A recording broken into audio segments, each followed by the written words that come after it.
Hear Me See Me podcast is sponsored by Zenoti, the #1 cloud software for salons and spas. Because when people feel good, they find their greatness. I am Stuart Roberts, and I'm really excited to introduce my new podcast, Hear Me See Me. It's just over 5 years ago, I did something that changed my life. What it did, more than I could have ever realised, it helped me. I have met some absolutely amazing people. Some of the people that work in some of these places, many of them are volunteers, but some of them it is their job. I'd had this idea after being inspired by a guy in America I'd seen cutting hair on the streets and seeing the difference it made to the guys who were there. This is more than a job. This is a calling. Hello, this is Stuart from Hear Me See Me podcast, and today I've got a real gentleman and an absolute superman of the podcasting world. Today I'm talking to Stu Whiffen. Hello, sir. Hello, mate. How you doing? I'm very good. It's been a while. Yeah, it's been a little while since. It seems like it's a weird thing at the moment, isn't it? Because it seems like I've seen a lot of you, but I ain't seen you in the flesh for quite a few months now. Last time I've been all right, mate. I've been all right. I think the last time I see you was when you just set up the podcast and you come into the studio in London to do the one with Lane Heading. Oh yeah, thanks for bringing that up. I really appreciate that. No, the one where she done it twice because she didn't press record. That one. Yeah.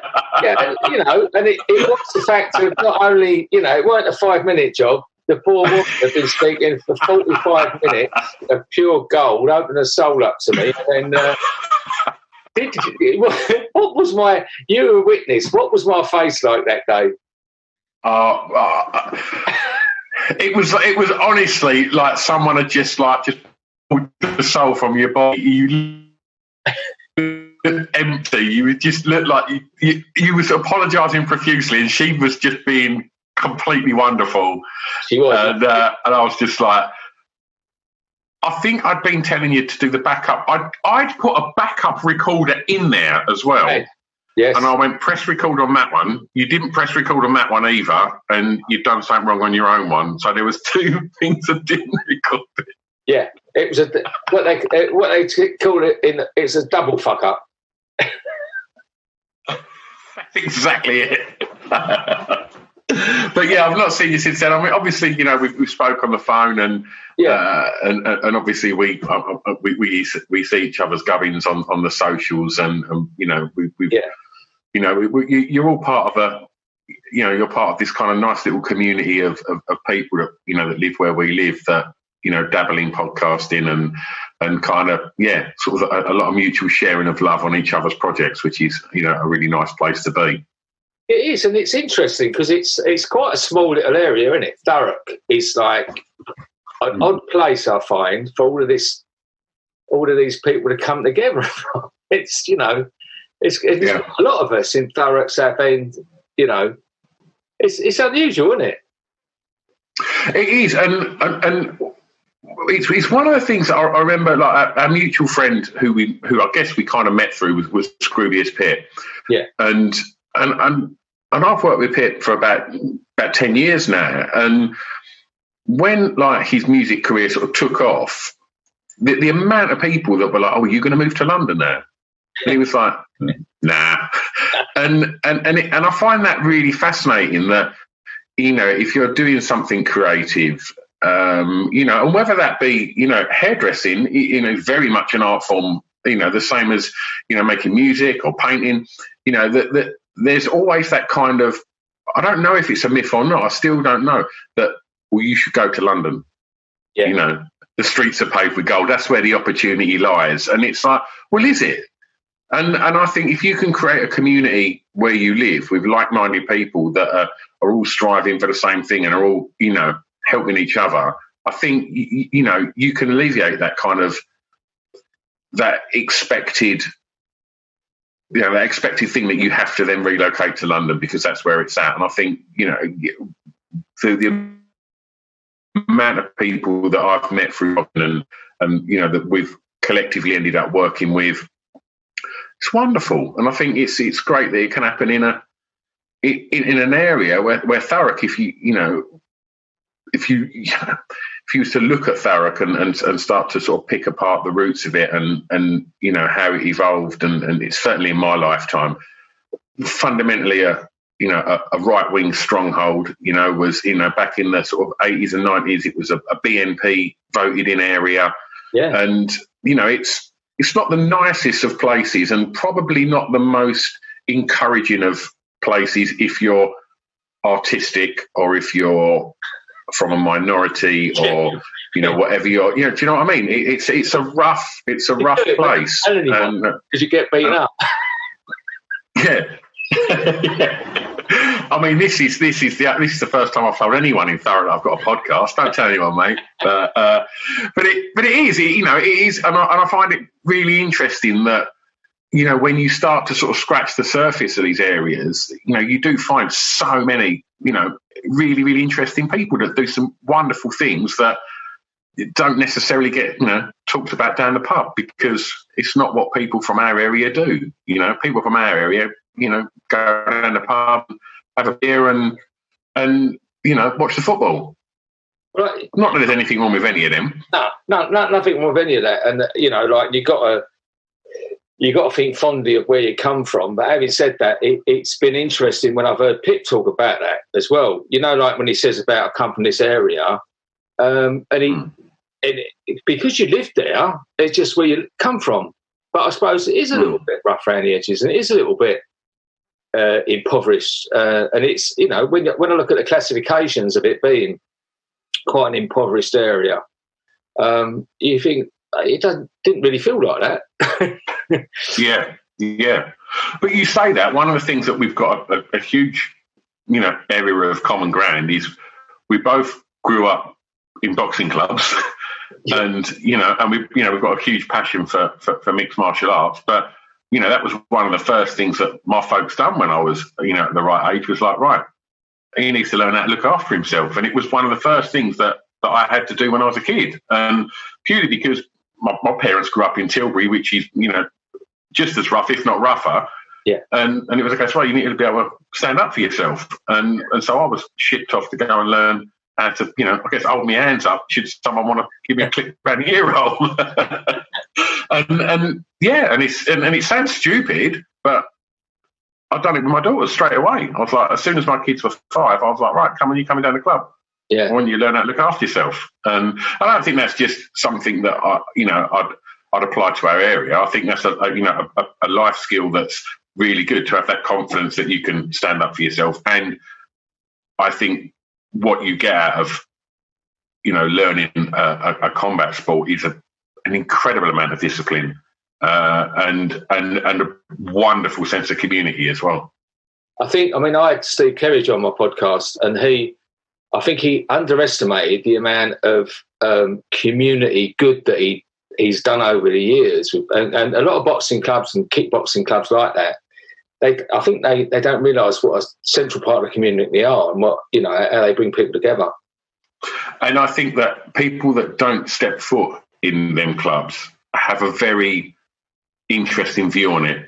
That it's going to be spit and sawdust. You're going to come out of there caked in blood, and everyone's trying to take your head off in there. Because it was definitely my what I envisaged it would be, and what I actually got from that was something completely different. I got a complete new gang of mates, and I've never seen, I where I sort of lived until about 5 years ago, overlooked like a local sort of playing field where they do Sunday league football, and the brawls and stuff that I would see kicking a football around, a load of fat old men like kicking a football around on a Sunday afternoon, taking lumps out of each other. And I just think, you stand in a ring or whatever, and someone's punching you. It's hard to explain that there's places that, there's a limit that you go to within that. And if you for a moment thought you'd hurt someone, you'd be mortified, wouldn't you? Like, talking about training, respect that you have. And I see more respect in places like boxing gyms than I do when I see lots of other sports, and football I'm talking about necessarily, I guess specifically, sorry, like Sunday League football. I just think, sometimes I just look at it, I just think, get yourself down a boxing club. If you've got that much anger in you and you need to get it out, go and get it out in a disciplined environment. And I find, and it's very, very strange, very, very strange. But yeah, I don't dislike where I've grown up. I wouldn't say I'm fiercely proud of where I've grown up. I just, as to echo what Pip said, I just happened to be born here. Yeah. And I've lived here all my life, and my family's here. Yeah. My friends are here. So, I'm kind of here, and I make the best of it. And to go full circle, I've come back to, a place now where I'm surrounded by lots of really interesting, creative people doing amazing things, and they're the people that I like to surround myself with. Yeah, hence I'm here today. Thank you very much, sir. I'll say that. There's far too many Stuarts as well, isn't there? We've got a lovely. Oh, way too many, mate. It gets very confusing. But take me back, sir, to when you were. What was your young influence then? Why did you get so? What hooked you with music? Because you're so heavily into music. Just to the right of this screen where I'm sitting is a double album, a gatefold album. Let me get it for the video purposes.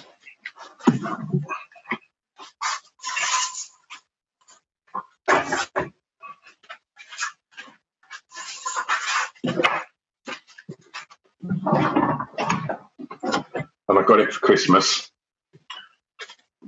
And it's Now That's What I Call Music, the first ever one.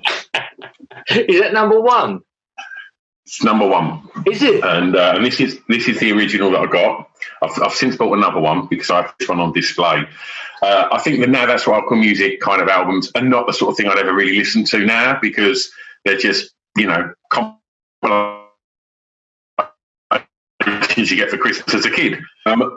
But I remember getting that and seeing all of these pop stars on the sleeve, and then being able to open it up and see more pictures of them. But more importantly, Stu, the thing that I got from it was it tells you where it got to in the charts. It gives you all the nerdy information. Yeah. And I would obsess over that. And if I hear any one of the tracks on that album now on the radio, when it finishes, I just think, oh, well, it's going to be You Can't Hurry Up by Phil Collins on next. Of course it is, because that track listing is so ingrained in my head because I played that album to death. And then, there's some great stuff on there. There's Madness on there, The Cure, and UB40 and Duran Duran. And there's just all the stuff that was obviously huge hits in 1983, I believe. So I would have been 10. And it just absolutely kick-started an obsession with pop stars, pop facts, and just obsessing over Top of the Pops. And that was something that just used to blow my mind. I'd sit there with the Betamax, and record it and just watch back videos of Top of the Pops and the chart show and things like that. I'd obsess over it, and it just kind of got hold of me, really. And then I'd just become all my pocket money went on records. There used to be a place in Grays town centre. I don't know if you remember, Stu, but where that this is very specific to anybody that's lived where we live. Where all the estate agents are in Grays, along London Road, there used to be a little newsagent there called Saxons. Oh, yeah, Saxons, yeah. Yeah, and in there they had a rack, like a rotating rack of ex-jukebox singles. So when the records come out the jukebox, when they were done with, so they were like old news, they were like, a year out of date from the charts, they'd plonk them in that rack and sell them for like 50p. And so I used to go like religiously down to Grays every Saturday and just trawl through them and just like spend me £3 a week or whatever I had pocket money on records and just go home, play them. So I guess that was the initial kind of, it certainly wasn't cool music I was listening to. Yeah. There was nothing, particularly credible. It was all the pop music that was on the charts, and it was, I just, in 1983, when you look at the people on the cover of here, there's Culture Club, Limahl, Duran Duran, Kajagoogoo, but they look like they've been beamed down from outer space. Do you know what I mean? They, it was a whole new romantic thing. So they just looked incredible. Yeah. And I remember just thinking, like, where are these people from? Like, because for a fact they weren't walking around Grays. Like, I remember I was more like a soul boy, like going to 06 and like. Did you go to Gold Mine? Hollywood's Gold Mine, yeah. I got thrown out of there a couple of times. And Pizzazzing Grays. I found the way out. They escorted me out the back door of that one, bumped me on every wall on the way out. But it was we was really into, because I'm sort of 10 years before that. So, and funny, a similar thing, me and a guy who was training hairdressing with in Stamford-le-Hope, there was a little record shop there. And whoever on a Friday, we got paid on a Friday, whoever got their lunch first, one would go at 1, one would go at 12, would get over the record shop first. And I'll never forget, I got the 12-inch pink vinyl Edwin Starr Eye-to-Eye Contact. Oh, what a record. I was on lunch before Mark, and I come back like with this single thing that, and he was so jealous. But I've got a great Edwin Starr story for you. Go on, sorry. You carry on. Tell me a story. So we booked him because I run a club in Essex, like in Rayleigh, which was, it's more of a sort of specialist club. It's called the Pink Toothbrush, and it's kind of, play lots of kind of guitar music and punk music, but it also like put on hip hop, and we used to have scooter nights. So we'd have all the Northern Soul playing, and we'd have all the sort of scooter clubs that all turn up, and for that kind of sort of scooter scene. And so we do, I reckon about 15 years ago, we done like a sort of retrospective night and played some Northern Soul, and we booked Edwin Starr. It wasn't long before he passed away.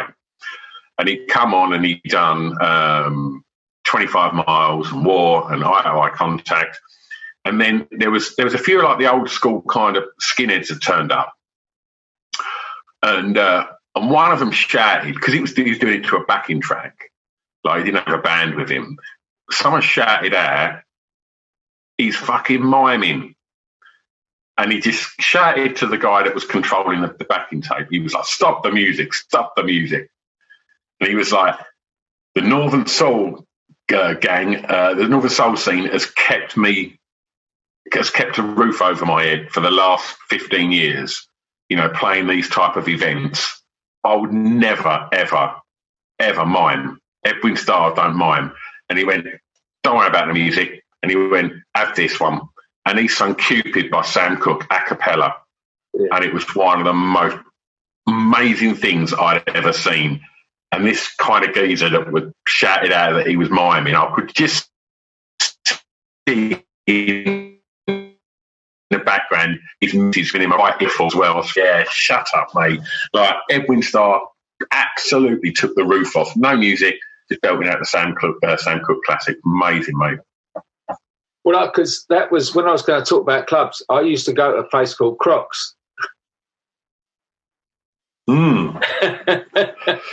So then when now you're showing your age now, Stu. And I went in there, and there was a frigging crocodile in there, a little baby like caiman thing was in there, and which is alligator. It was actually an alligator. Oh, was it? Little alligator, was it? Yeah. Interesting fact on that as well, Stu. Every time we renew our licence, one of the bolt-ons is a wild animal licence, and it costs us about another 30 quid a year, but we still pay for it. Yeah. I mean, that crocodile went out of there, blimey, 1984, something like that. But we still, I mean, we've had a few choice customers over the years that we probably did need a wild animals licence for, but generally, for some reason we've kept it. Yeah. Well, I it was because at that sort of time when I was talking about that, we used to, go to like Room at the Top and all these places. And one of our mates had started getting into the new romantic scene. And he said, "You got to come with me one night." So we went with him to the Blitz. Wow. Yeah, we went to the Blitz. Steve Strange was on the door. And you know, there's sometimes someone thinks they know you because he was literally picking people out who could go in and who couldn't. Yeah. Mate Ronnie used to go all the time. He was a bit dressed up like it, but we weren't. It was just like a couple of fellas. And we went to go in, and he went, "Oh, all right." And I'm going, "Yeah, all right, mate." And he let us in. And I thought, you know, like working class lad, I thought, I don't like this. This is a bit much for me. All these men with makeup. And then all of a sudden, all these women started coming in with little tiny skirts and stockings and suspenders and look, you're right. I might stick around for another one. Yeah. Next week, I was round my mate Daryl's house, putting my lipstick on. So my dad couldn't see me. But yeah, it was amazing, you know, and all of a sudden, and the thought of, this is not for me. And then it was, but what a wonderful world.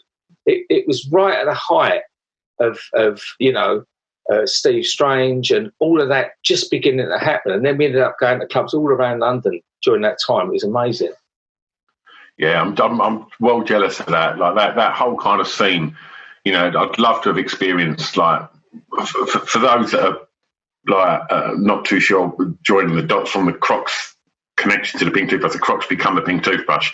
And I joined there in 1991, so that whole scene and the big history of, you know, the fact that Culture Club played their first ever show at Crocs, and, you know, the resident band was Depeche Mode, and, you know, all of that kind of scene. You know, it seems so weird that a very London-centric, you know, kind of creative sort of, you know, flamboyant art scene would find its way out to a sleepy little town in Rayleigh, which is bizarre. And I do think it's the fact that we committed at that point to offer a safe haven for the weird and wonderful at the Pink Toothbrush of Crocs.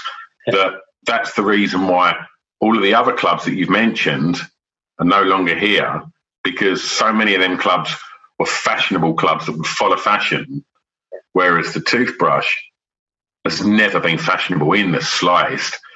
You know, we're dreadfully unfashionable, but we have a style, and it's a very unique style. And I think it means that, you know, when people ring up and go, you know, what's the dress code? It's like, wear a tutu, mate. Doesn't matter. Wear whatever you want.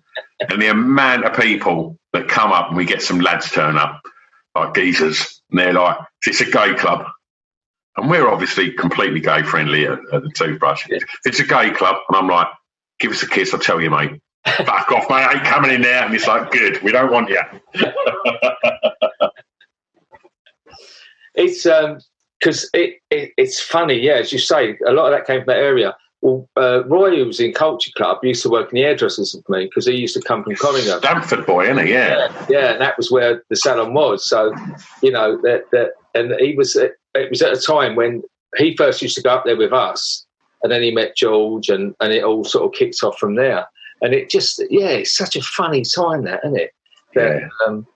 But then the next thing, I think, was the emergence of the rave scene. Mm. And I'll never forget my first airport experience. And I was like a die-hard drinker, you know, go out, get smashed up, and I hated drugs. I thought, it's this terrible thing. And then I just ended up, and someone gave me this pill, and I go, these are a load of crap, aren't they? Next thing, I was on this podium dancing for 5 hours. And with my nature that I've got, that was me for about 5 years. And lucky enough, I sort of then got rid of it. But what an absolutely amazing time, you know, Guildford, and the literal, like, going around the airport, the M25, and you get the phone call and the minibus full of it, and you turn up. Energy, I think, was at Guildford, and there was like 40,000 people there or something in this build. I think I was like 15, 16. Again, I just missed that, and I'm gutted. Yeah. I'd love to have experienced that. It was, like an out-of-body experience. I know a lot of drugs I know a lot of that stuff. It wasn't just about, but I must really emphatically say it wasn't just about that. because there was this shared experience. And I'm not a great musical person. I'm a bit more of a visual person. But even I could understand the resonance of music coming through people, you know, and that experience. It was elating, you know, like incredible. Yeah.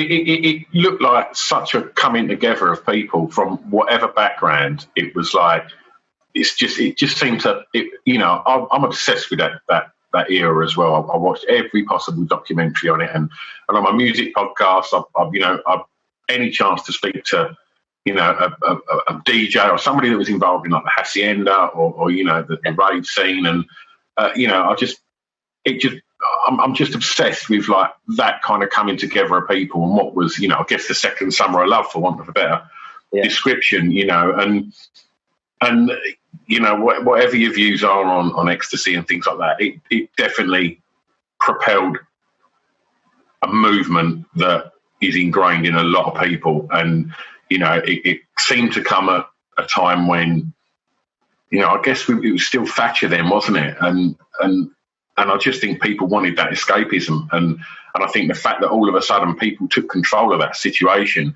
and didn't need to go to glitzy clubs and pay loads of money for bottles of champagne and bottles of beer. It was like, oh, hang on, we can go to a field with a couple of bottles of water, there not be any trouble, and everybody can just hug each other and dance.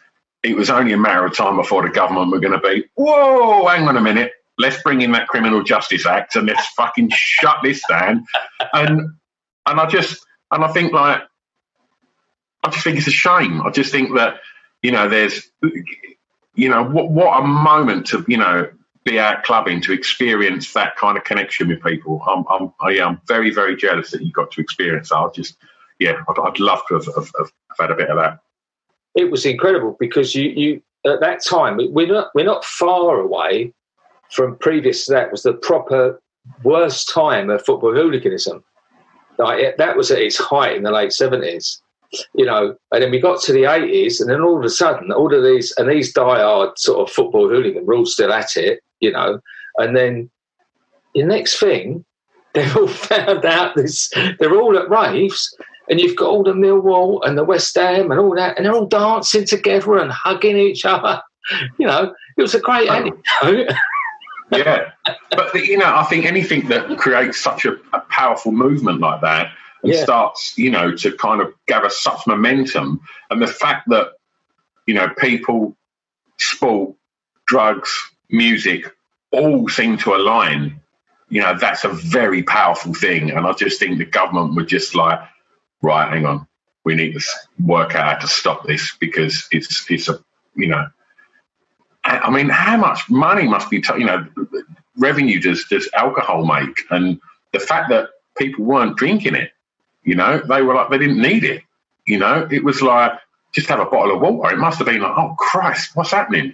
Like, you know, and I just think everything just proved that when people come together, it's quite a powerful thing. And, you know, for good and bad, but I think the government just thought, we're losing control of something here, and so we need to stop this. And I just, it's a shame. Well, it's an interesting thing, isn't it? Because there's a lot to be said for that. I know that because I've got to reiterate, even though I've said quite a bit about being drunk and on drug, all these things, that I am 14 years sober. So I really do advocate people not getting to the point that I got to. So whatever they do responsibly, don't overdo anything. And, you know, but the government, like you say, it's an interesting thing, because it's almost like you could think that they want to keep us asleep, because I've tried so many years to work with people with addictions and things like that. And the government could quite easily stop a lot of that. And they've even had the opportunity when they was going to do a big tax on the cheap alcohol. And funny enough, it never got passed. Now, I don't know whether that's because if you add up how much revenue comes in from the cheap alcohol, you know, like 15% of the population has got an alcohol problem. and 85% of the alcohol is bought by 15% of the population. So there's a definite link to, you know, all the alcohol sales. So and they had that opportunity to try and make that a little. It shouldn't be as affordable as that. That's one of the things, you know. One of the things that also is doing is killing club culture. Yeah. Because, you know, I don't know how it was for you when you was going to the gold mine and stuff like that. But for me, when I was growing up, you know, we'd go to the pub, have a few pints, and then we'd go to a club. But as somebody that's still promoting club nights, you know, I'd be in the pub at like 8 o'clock, meeting my mates, and we'd start drinking at 11 o'clock, wherever we'd go in the club. But now, kids go to supermarkets. I say kids, you know, young people go to a supermarket, buy 24 cans of lager for like £9. Yeah. And so what that has in turn done is kind of, that's why so many pubs, you know, aren't trading anymore, you know, because supermarkets make alcohol so cheap. Yeah. You know, so affordable. We're about to, you know, I don't want to just keep on banging on about alcohol, you know, with you, Stu, because obviously, you know, last time we recorded together, I completely forgot you was 14 years sober, and I was like, yeah, come round my bar and we'll have a chat. I reassured you very quickly. You did, mate, you did. You touched on something earlier, Stu, that I just want to, you know, sorry, I'm being podcaster here, but I just want to, you said something when you was talking about, you know, you got a taste for that, and you're like, oh, then, you know, being the way I am, I wanted more of that. Aside from, like, you know, drink and you know, drugs or whatever, was you always somebody that was like had a very addictive personality with anything that you enjoyed? I still am. Really? Yeah. I have to constantly. It's a constant thing with sobriety. It's a constant battle. So you have to constantly be aware of anything. You know, it could be. I can obsess on anything. You know, if you've kindly offered to come round my house, and you know, when we're out of lockdown, and help me out a bit, you might just ask me kids. But I said what I'm into that month. You know, and it's just something you've got to be careful of. And the thing is with people, when they've got this sort of personality, they're trying to fix something that's missing. Yeah. And you can't fix something internal with external stuff. So you end up, you find it for wherever you can. And half the time you don't even know what you want. But the difficult, what you have to be really careful of is things that are effective. Now, booze is really effective because what it does, it instantly changes the way you feel. Yeah. I've been really lucky that I've not been affected by it, but gambling is another instant. I mean, I've seen people with roulette machines that they're like the modern day roulette machines, like the crack cocaine of gambling. Yeah. You know, there's people just banging away at it, but you can see they're not even enjoying it. There's that thing, and of course, where someone can, you know, I'm not condoning, but you know, some people can responsibly partake in some drugs or something. Other people, it will always be more and more and more. You know, you know, nothing can ever be enough. It can be anything. I drink too much coffee, honestly. I buy too many trainers that I can't afford to buy. I've only got 2 feet. I know. Stu, they're two of my biggest vices, coffee and shoes, mate. I love a pair of trainers. It don't make sense. I've got 7 watches, mate, right? I mean, 6 of them are fake that I bought abroad. I've got 3 of them. You know, it doesn't make sense. Yeah. It's the human condition. But just some people like myself are a bit wired, a little bit wonky. Yeah. But as long as you know, like, you can only strive. You know, you're never going to get perfection, but you just strive to keep a balance in your life. Yeah. That's 100%. The most important thing, you know. 100%. Is for that. You're addicted to fucking music, you know. And podcasts. Yeah. I am. But that's what, like, I use them things. I use music and I use creating stuff as almost as a coping mechanism and as a distraction. When we went into lockdown, I was like, oh my God, because I, like you, I like being around people, and I like networking with people and just seeing and finding opportunities to do, interesting things. And all of a sudden I was confined to my shed at the end of the garden.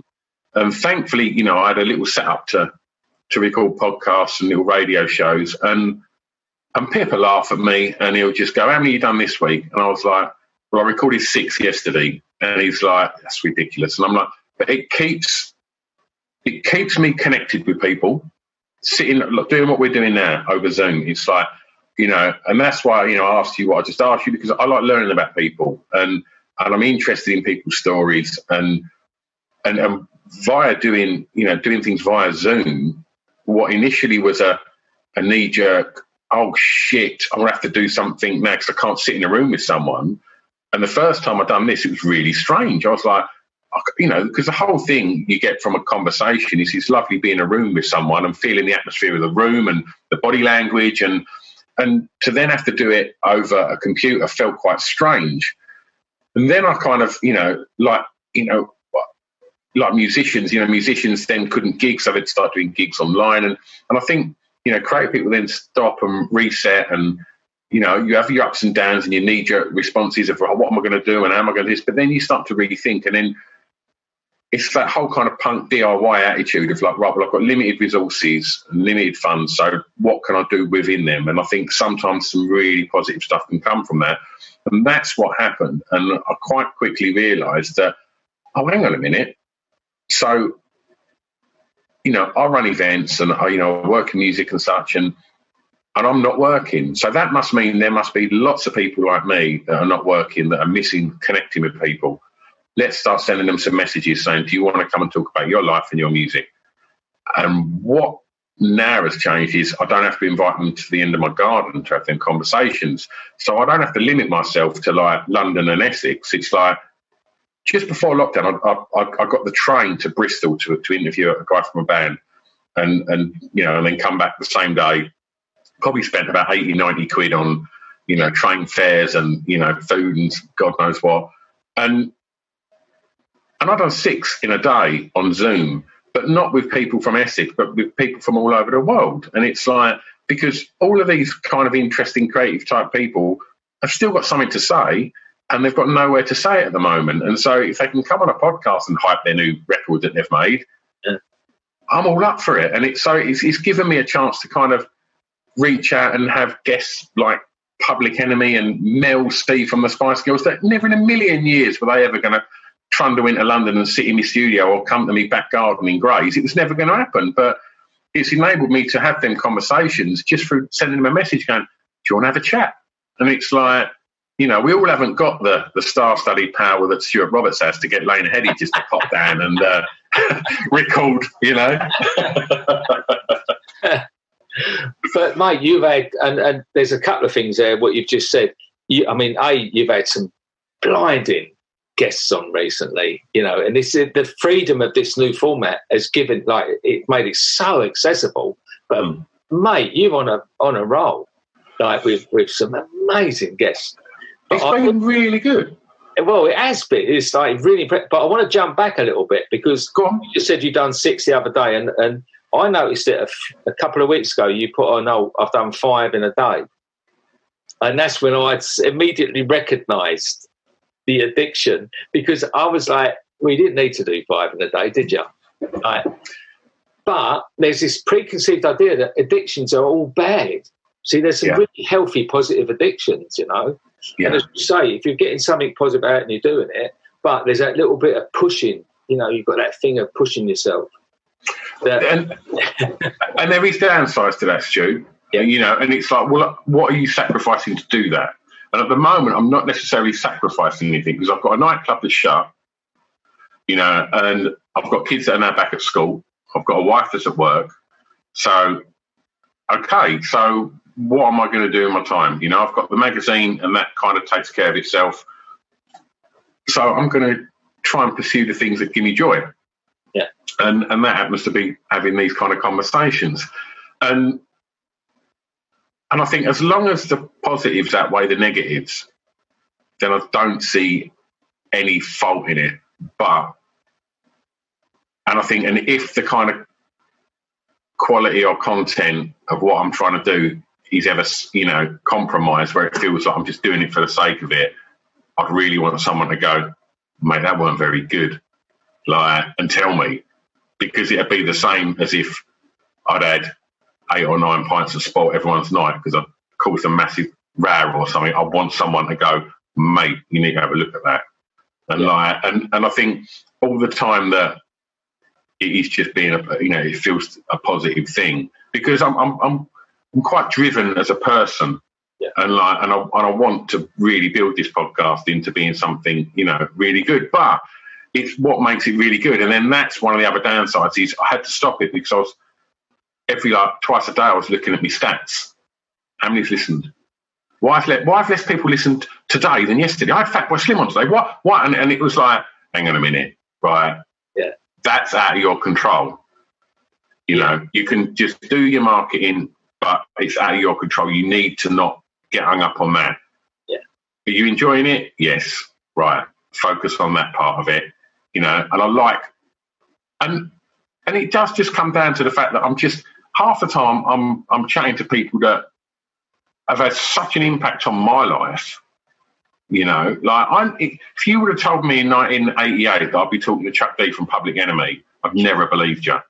It blew that band blew my mind. He's one of my absolute heroes, and to sit and ask him questions, it was ridiculous, Joe. And just bands that I've grown up loving, and bands that some of them aren't famous, or aren't, successful anymore. But they were a very important part of my life. And to get to ask them the questions that I'd never in a million years have got to ask them back then, I love it. I love just, finding out how people create things, how people, approach writing a song. One of my favourite questions, and I Fran Healy, the singer from Travis, on last night, and I said to him, and I asked Fatboy Slim this, and anyone that's been on Top of the Pops, how was it when you got that call saying you was going to be on Top of the Pops, and did it deliver? And I'm fascinated because that show was intrinsic to me, and it's in the very fabric of all of us, of our generation, that Thursday nights you watch Top of the Pops. That's where you saw all your pop stars. That's where you got to see what was going on in music. And, to hear, Fatboy Slim go, oh, well, it was the House Martins, and we got told you might get it, you might not, you might get it, you might not. Then we got a phone call and it's like, you're on Top of the Pops. And it was like, oh, my God. And I went, who else was on? He went, Paul McCartney, Depeche. He remembered every other band that was on his first time. And he went, Fran Healy said to me last night, he went, I remember thinking, walking in Wogan House and thinking, I'm in the BBC. And he said, and every single Thursday night come flooding back to me. And he went, oh, my God, I'm going to be in the television. And I just thought that was amazing that he said, I'm going to be in the television on Top of the Pops. And I just thought, I love it. I like kind of realising, and because they're just skin and bone, aren't they? They might be the people that you see on the telly and in the magazines, but they're just skin and bone. Do you know what I mean?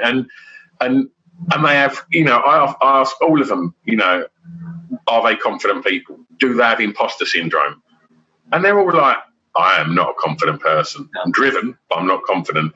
But oh my God, he said, literally, most of them say, I get imposter syndrome every day, and I find it's really nice to kind of hear that kind of side of people, to kind of offer up that vulnerability and go, yeah, of course I get, imposter syndrome. I think, I find that a really interesting, part of the conversation as well. So, but it is also me doing the amount of podcasts I do is something that keeps my mental health where I need it to be. Because a few times, I've been really lucky with my mental health, but a few times this year, lots of things that have been staples in my life are no longer there. Mm. And so it felt like a bit of a void. And so I'd always be like, right, well, what am I going to do next? And then it felt, about a month and a half ago, it felt like all of them things were like, well, I'll just do something, I'll start that. And I felt like I didn't have the energy to do that anymore. And I felt for the first time, like, I kind of started to sort of just think, oh shit, like, I don't know what to do. You know, I've got that, but I've lost that, and I've lost that, and I've lost that. Like, and the podcast is great, but I'm not going to keep a roof over my head with it. And it's like, oh shit, like, what am I going to do? And I know when I feel like that, what to do now. And it's like, right, put your trainers on, go for a run. And it was just in between the two lockdowns. So I went straight down the boxing club, got on the pads, got on the bag, and like exercised. And I realised leading up to that like a lot of people at the beginning of lockdown went into holiday mode, drinking every night. And it was like, I ain't got work tomorrow. It was like, oh, let's have a drink. And so I kind of curbed that and was like, right, and just done the things that I thought would help, and they did help. But yeah, I do think the endless ream of podcast recording, the positives outweigh the negatives. I think what shows through though is the sheer joy you have. You know, you said about the sheer joy you have when you're talking to people. So it doesn't, you know, nowhere near to the point where you're just doing it. It's because I'm just coming up to my 50th podcast soon, which is, it's gone really quick. But even I had to take a little break about a month ago or so. I just had to stop for a few weeks and then start again. And Natasha rebranded it for me, and then I just needed a little bit of a new start. And but I'm really loving it again now. And I found as well that there's people, as you say, there's people I didn't dream I'd ever speak to Lena Headey. You know, I didn't dream I'd have the Duchess of York, you know, and Bella Freud and all these people that I just never imagined talking to, you know.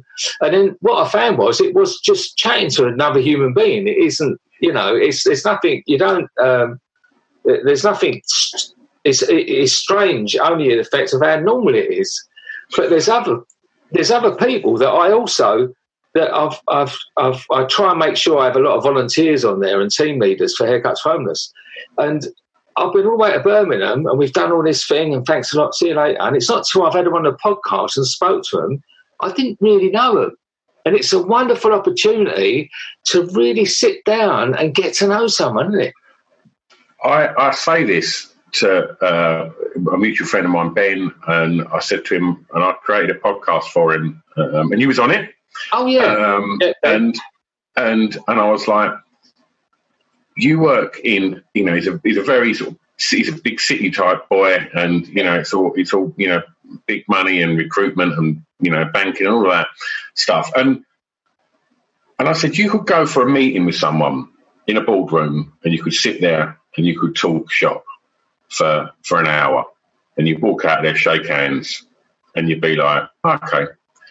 If you sat in that room with two microphones and asked a few basic questions, you will leave that room with a completely different relationship with that person. Because the minute you ask someone a question and there's a microphone there, sometimes they're uncomfortable, but it's your job to make them feel more comfortable. And then they start to open up. And that's something that the biggest compliment I think you can get as a podcaster, and I don't mean to keep banging on about alcohol, Stu, but it's like when we get someone to go, do you know what? That felt like I was down the pub with two mates listening. Yeah. And that is, you know, that kind of means that felt like a comfortable, relaxed conversation, you know, where there was a connection there. And I think that's something that, you know, I just think there's a lot to be gained from podcasting, you know, in regards to kind of just developing friendships and things like that. You know, like I fundamentally got to know you through podcasting. You know, you come on Hardcore Listing, and then, you know, obviously, you know, you've got your podcast. We share the same producer, you know, and we've both had lots of the same guests on our podcast, and it's like, and it is that community, and you know, and we all know so much about each other, yet it's not like, you know, we're spending Christmas together. Do you know what I mean? It's like, but we do all know lots about each other, because I think there's a lot of good people about. And when you start talking to them, when you finish that podcast, you do feel like, well, we're friends. Yeah. We've given a lot to each other there. And I think that's a really lovely positive that you get from podcasting. Yeah. And it opens up so many doors, as you say, Completely. I found it's interesting what you said about mental health there, because as someone who's had a lot of problems with it over the years, this really does help me a lot. And but I could see what you were saying there about, like, there's that loss, because this year's a fucker, and there's people really struggling. I know a lot of people from my experience with addictions and things that a lot of people have fell off the wagon, understandably. It's a very tough time for people that are struggling with addiction, I can imagine. Masses. It's really tough, there's, I even though I've been there a long time, but I still go to AA meetings, but there's not hardly any meetings, and you haven't got that, and you do Zoom, but that's one of the instances where you really do need that human sort of contact and that as well. But also that, domestic violence is through the roof. I've done that week where I've done a U, and I've done four in 1 week. I released that they, it just blew my mind, the bravery of these women. I'm learning so much it's also the knowledge, this week, like Taban Suresh, like I could hardly speak doing that listening to her story about narrowly escaped being buried alive with her family. It's hard to continue talking when someone is that stuff. So I'm grateful to this format, this media medium. I think it's incredible, and it's bringing people together. And it's at a time when people need to share. And it is. And we live in a very fast-paced world, Stu, where, I look at how my kids consume media, and it's like Snapchat, and Instagram, and it's all so quick, and, and Spotify. It's not like you're walking down to Saxon's to get your 7-inch single to then come back and put it on and look at the sleeve. By the time, I walk to Grays and back, you can listen to like 15 albums from 15 artists, from all over the world. It's all so fast-paced. And if you look at television, if you like watching interviews on TV, you've got your Graham Nortons, your Jonathan Rosses, and the same with like radio interviews. Radio interviews, they've got to get the news on, they've got to get the adverts in, they've got to play the records. You walk to Graham Norton, what you plug in, give us an anecdote, let's have a quick chat, next guest. Podcasts, what? How long is it going to last? As long as it lasts. Let's have a chat. Yeah. And it feels like the world takes a breath on a podcast, and it's like, there's no rush. Like, we can have a chat, and we can, if the conversation wants to go there, it can go there. If you don't want to go there, just say. Like, it's like, I think it's just a long form conversation, which is something that, I think people should do that more. People should take time and listen and talk. And I think we do live in a world where it moves very quickly. So to stop and have them chats, I think it's really important. Yeah, I think that's a brilliant point. That everything is so instantaneous now, isn't it? Even myself, I know I flick. And as you say, you can listen to so many albums in that time. But do you really listen? The amount of, it's flicking. Do you get to the end of a song, before you flick to the next one? Whereas, as you say, you used to walk for an hour, bring it home, and then you'd really you'd listen to it, wouldn't you? Devour it, mate. Completely devour it. And I find that I ask musicians all the time that when they make an album now, do you still record that album to be a piece of art, like a body of work? Like, has it got a narrative? And whereas, because the buying habits now, people go on iTunes and they cherry pick the two they know. Whereas, we would grow up and we'd buy the album, and the ones that we didn't really like first listen, by the time you'd listened to the album 10 times, you like them. Yeah. And if you imagine trying to listen, if Marvin Gaye put out What's Going On and you had to only go and buy 2 tracks from it, it's like that album is a concept. It's a piece of art. You need to listen to it, beginning to end.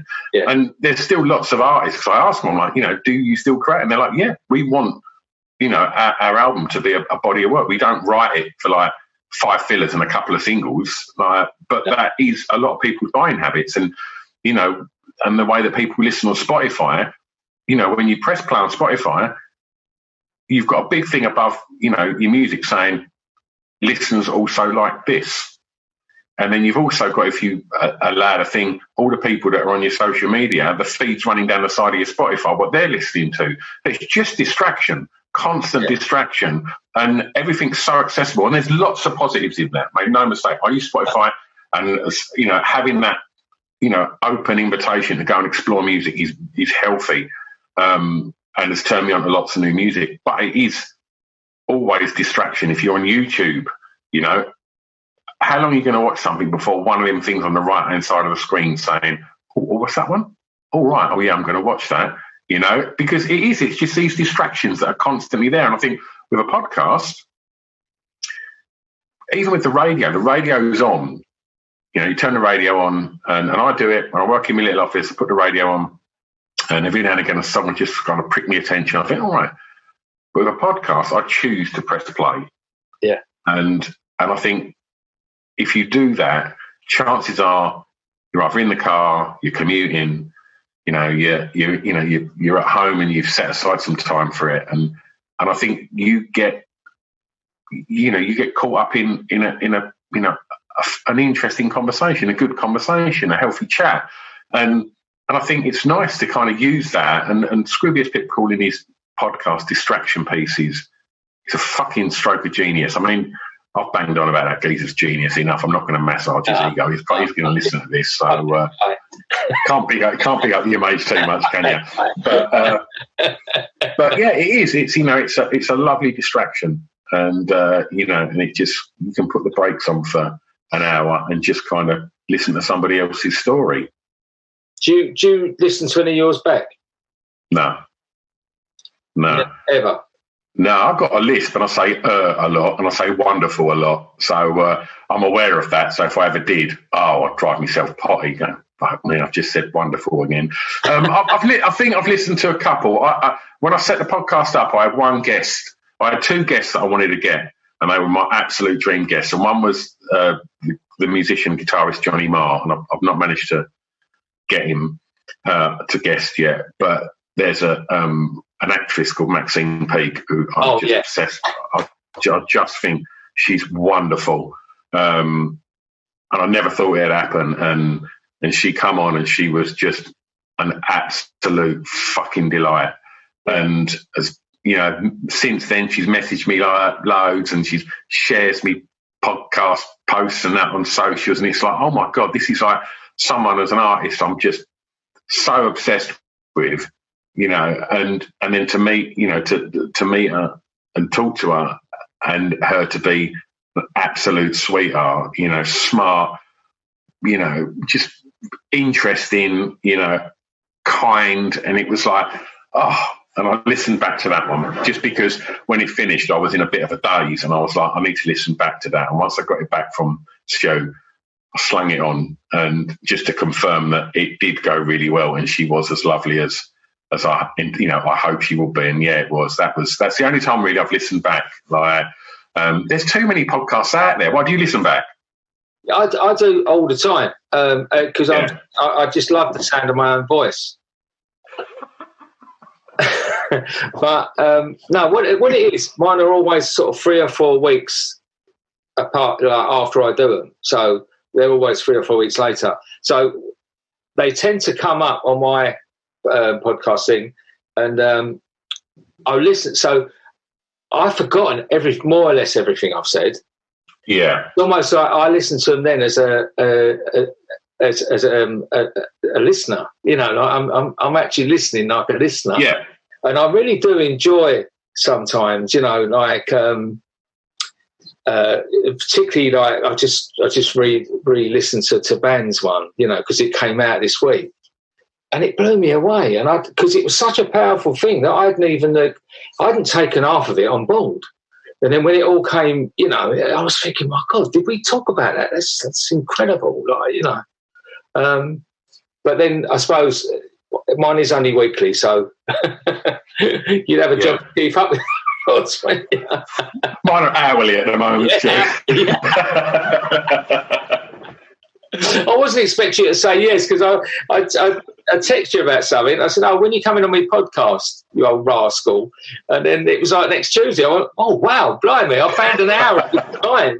And I'm careful of it as well. We've got about 5 minutes, because I know I did that to you, and I look back now that I do sort of dabble with a podcast, that I ranted for 2 hours in your shed. Oh, mate, like that's the thing. It's like I have like I'm happy to sit and chat forever. It's like it's just you know, right now, if I wasn't doing this, I'd literally be like, oh, what am I going to do? I might take the dog for a walk. You know, I might do that a bit later. But it's like, you know, it's only the same as if, you know, if we was out and I saw you, it'd be like, oh, let's have a catch up. You know, it's like, it's just, you know, and you know, I've been a big fan of yours, Stu, and the stuff you've done. That last week's Hardcore Listing podcast was called Top 5 Real Life Superheroes, and you come in at number 4, mate. Like, and yeah, we spoke at length about what you do, and yeah, how in awe we are of what you've done with your life. It's amazing. Oh, I feel embarrassed that I've not listened to it. That's when you said, will you come on next week? You said next Tuesday. I actually put see you next Tuesday. You didn't get it. All right. No, I'm joking. Well, since you spoke highly, I will make my kids listen to that one then. and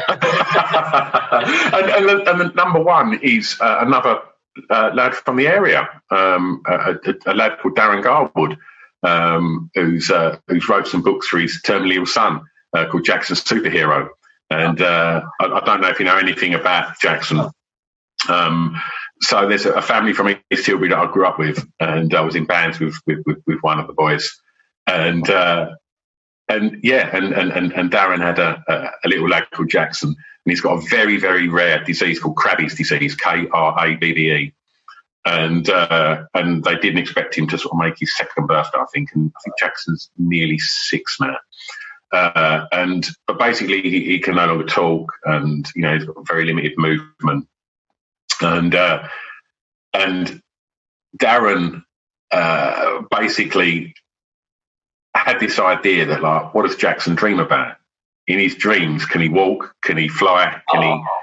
And so he created this little superhero called Jackson Superhero, and it's his son. When he comes, you know, when he goes to sleep, he becomes a superhero. And it's an incredible family, and you know the hardship that something unfathomable to all of us, really, how that must be to know that your child's time with you is limited must be unthinkable. And yeah, to do something so positive, and yeah, he'd be a fascinating guest on your podcast, Stu. Yeah. He's guested on a few, and he's got a good chat in him as well, and he's doing something really, really lovely. Yeah, well, my he's perfect for mine, because I just wanted to bring as many. Mine's very eclectic. I mean, I probably haven't got any people who like fans of it, because it's so all over the place. But it's just people I just find fascinating that I try and get on for a chat. But I've got a great one I'm doing tomorrow. Is I finally managed to get a previous homeless person. I've tried a few times and it's always been a bit chaotic and it hasn't worked out. But I've got someone tomorrow, because I do want to I really want to focus and get some of the guys who are homeless or previous homeless and get them on. I want people to understand what it's the reality of it being like on the street and that as well. And I've come to love so many of the people out there. And, a lot of them are just really great people with just really bad luck. So it's important for people to get their stories. And like the guy you just said, an amazing thing to do, like to be in that position with his child and then to think out the box you know, to think outside and then to create that.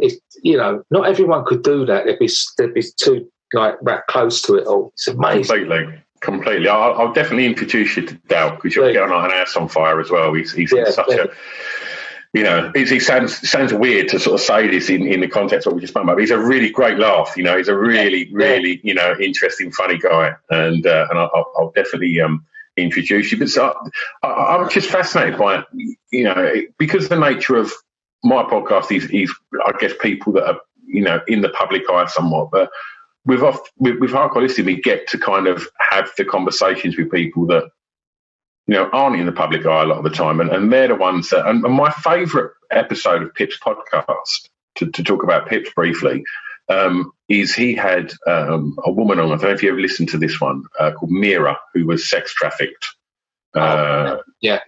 Fucking hell, like. I've never been so engrossed in a podcast, you know, and fair play to Pip. He's so fucking good at it. And yeah, I mean, he's had everyone on that podcast, you know what I mean? The most famous people on the planet have been on his podcast. But, you know, that one blew me away. You know, no one knew who she was, but it didn't matter because her story was absolutely like fascinating. And again, you're saying like ex-homeless people. I'm just, you know, I'm always interested in like people that have come from, you know, hardship and can kind of find positives. And I've never really, you know, I mentioned it once on the Hardcore Listening, but up until about 5 years ago, my wife and I, like we fostered kids, and as did my wife's sister and her husband, and they're from Stamford, and we always sort of fostered like young kids at the time because they were the same age as our kids, and we wanted them to have kind of shared interests and stuff, and but they fostered this girl who was at the time like 14. And there's a funny story attached to it. I'll tell the story because I like telling it because it's a sweet story. You good for time, Stu? Yeah. I owe you 2 hours. It's fine. But she's one of my favourite people, and she'd come from the care system, and had a, you know, like most kids in the care system, they'd have very traumatic backstory, and she had, and basically. She went to live with them, and it got to a prom at school, and she'd had a rough time at school. You know, she'd had to change schools, and you know, and she was on sort of, you know, meds and bits and bobs for, you know, a few sort of mental health, you know, issues, I guess. If issue is the right word to use, I don't know. But it got to prom, and she come round, and we was like, we'll buy you a dress for you. Like, we'll get you dressed for your prom. And so, you know, she sat me in there, and my wife bought her dress for her. And then she phoned her mate up, and she said, I've just got my dress. And she was so excited. And she probably was about 15, I guess. And we heard her mate just go like, oh, that's great. And she said, like, have we got like one of the cars to go in? She said, oh, we have, but there's no room for you. And she, you know, I mean, it's a proper Cinderella thing. And she was just like, oh, right, okay. And like, you could tell she was just crushed, but just was so used to rejection and hardship. Just she had that coping mechanism for, all right. I was like, fucking hell, like, kids can be so horrible. And so I thought, right, I'm going to do something here. And at the time I was managing one of the stars of the In-Betweeners. And In-Betweeners was like probably the biggest comedy on TV at this time. Yeah. And he played, like, do you watch the In-Betweeners? I love it. Right, so it was Jay. Right. And so I phoned him up. I went, James, can you do me a favour? And he was like, what? And I went, you take my niece to a prom. and I told him the backstory. And he was like, yeah, of course I will. I was like, fucking get in. And so I said, of course, don't worry. Like, can have a word. And like, my brother-in-law borrowed his mate's Porsche. Right. And we said, right, we've got a Porsche, and Jay from the In-Betweens is going to take you to your prom. And honestly, Stu, like, we pulled up, it was at the Player on the 128. I know, yeah, I know. And there was like all of these big like Hummers and bloody limos, like all pulling up, little red carpet out the front, all the mums and teachers all on the red carpet trying to get a photo of their lip and going in. And we sort of, in we got, and we pulled up and got by the red carpet.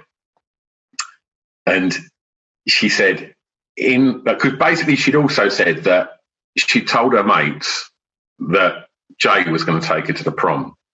And she said all the boys in the class were like, fuck off, like, and just gave her a load of shit and just said she was like, just took the piss out of her. Yeah. So she gets out, everybody's standing there with their cameras taking photos of their kids, and all of a sudden, Jay from the In-Betweeners gets out of a Porsche with Courtney, who looked beautiful, by the way. And literally, you just heard all of them go, oh, it's Jay from the In-Betweeners. And then you see all of these lads that gave her shit come running out of it. It was a converted fire engine, this like limo type thing. And they all come running over and they were like, Jay, can I have a photo? And he just went, jog on, boys, I'm with Courtney, and just walked in. And you just think, and do you know what, Stu? It's superficial as hell. Yeah. But life's a superficial time when you're 15. Do you know what I mean? Yeah. And I thought, if that can get her going into college as being, that's the girl that Jay from the In-Betweeners took to the prom, and if that can give her an head start where people might be a little bit kinder and not judge her on her previous, fucking brilliant. It was like, and she then went on to go to university and get a degree in art, and and has just excelled. And it's like that 14-year-old girl from the care system that come into our lives has then gone on to get a degree in art and like forge a life for herself and become fiercely independent. Like, their stories that I'm interested in. The prom thing's a bit of fun and the cherry on top, but just people that come from adversity that can then just go, I could have just curled up in a ball, or I could have just gone down that road. I could have done that, but this is what happened, through all manner of reasons. But this is where, I've ended up. And them stories interest me more than,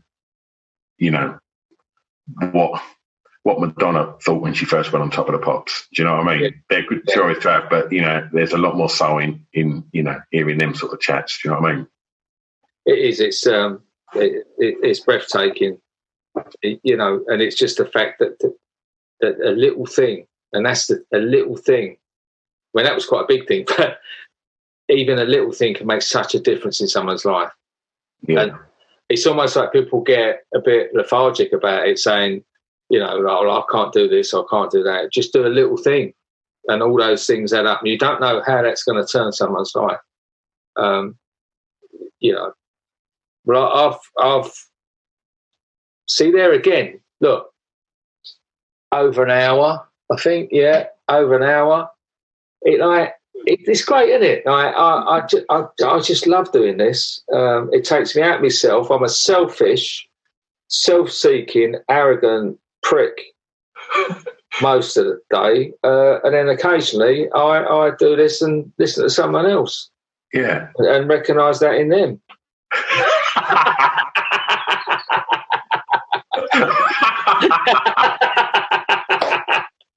Oh, we love it. So on that note, my friend. Stu, it's been an absolute pleasure, mate. It really has. Thanks, man. Thanks for your time. See you soon, boss. Cheers, buddy. It's just over 5 years ago, I did something that changed my life. What it did, more than I could have ever realised, it helped me. I have met some absolutely amazing people, some of the people that work in some of these places. Many of them are volunteers, but some of them, it is their job. This is more than a job, this is a calling.